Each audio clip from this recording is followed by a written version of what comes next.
Hi YouTube, how are you? I'm doing pretty good.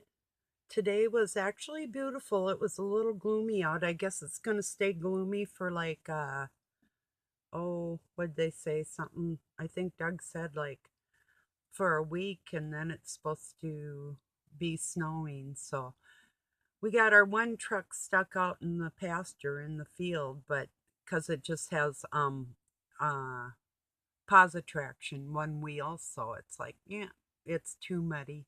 And we didn't want to take our nice one in there, so I had Doug back that one up and he got some ox board through the fence and some more 2x4s.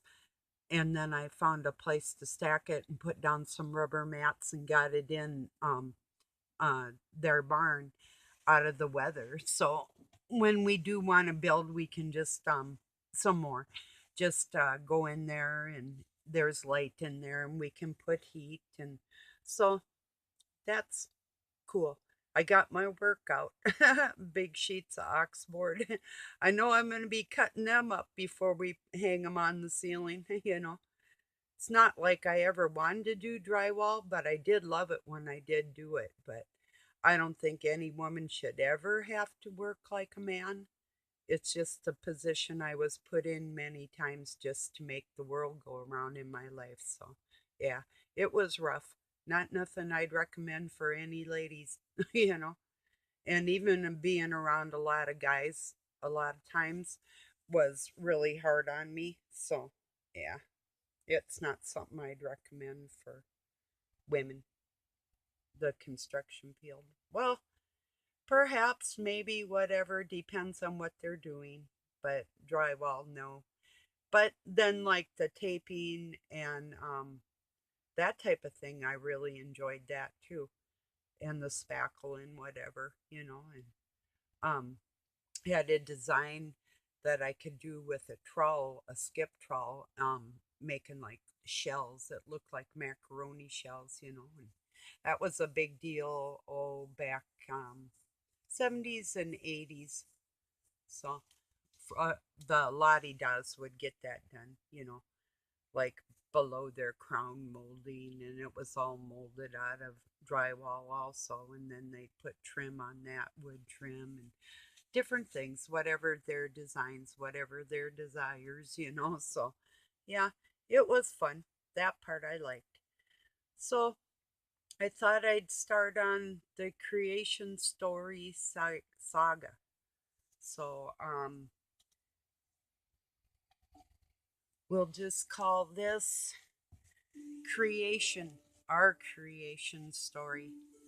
So, we'll start before time, before anything. My thoughts of who God is and our creation. He was the base of everything, all. He was a pillar, a monolith. The term monolith indicating a giant structure that can be built upon. So, within this monolith,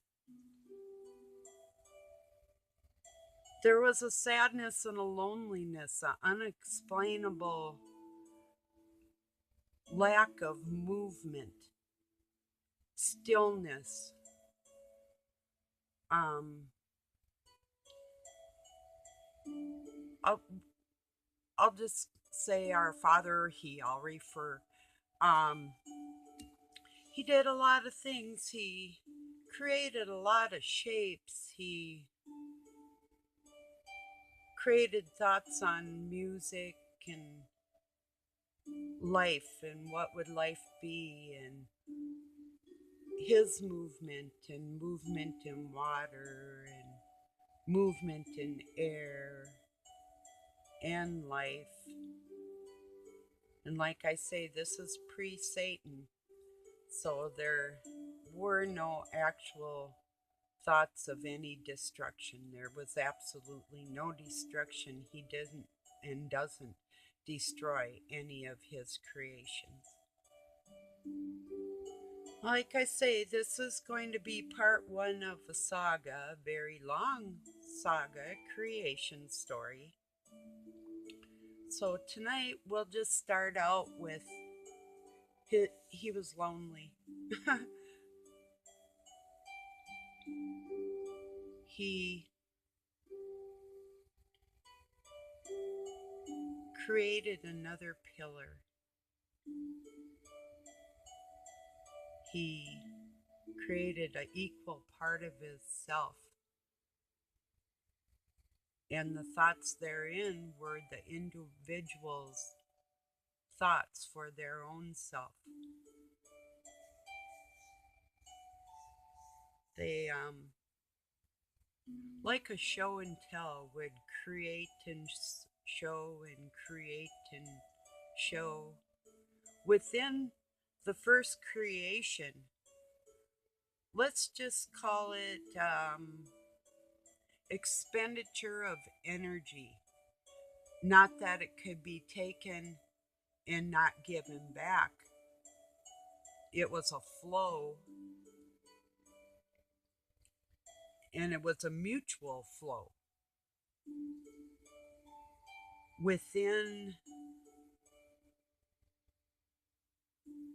like magnets, there's a force.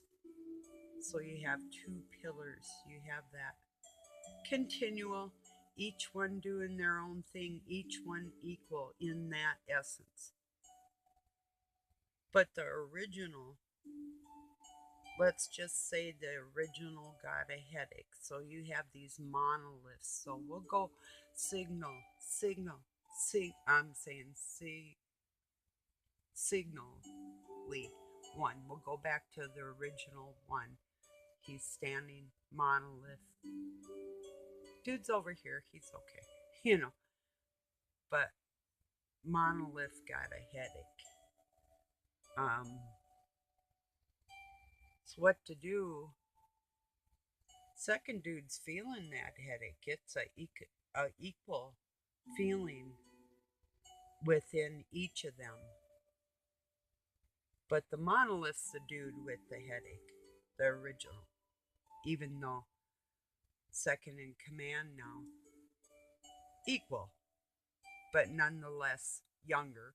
And God's creation feels this headache also.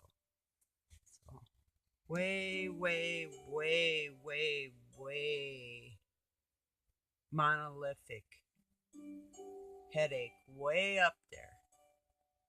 It's like a metal ball stuck to his head. And he takes it and releases it. And the pressure was off almost automatically. So, what to do? Well, he threw it over on the other side of the second dude, and it kind of floated away off into space. We'll just call it off into right field. There was some kind of force up there from original dude still.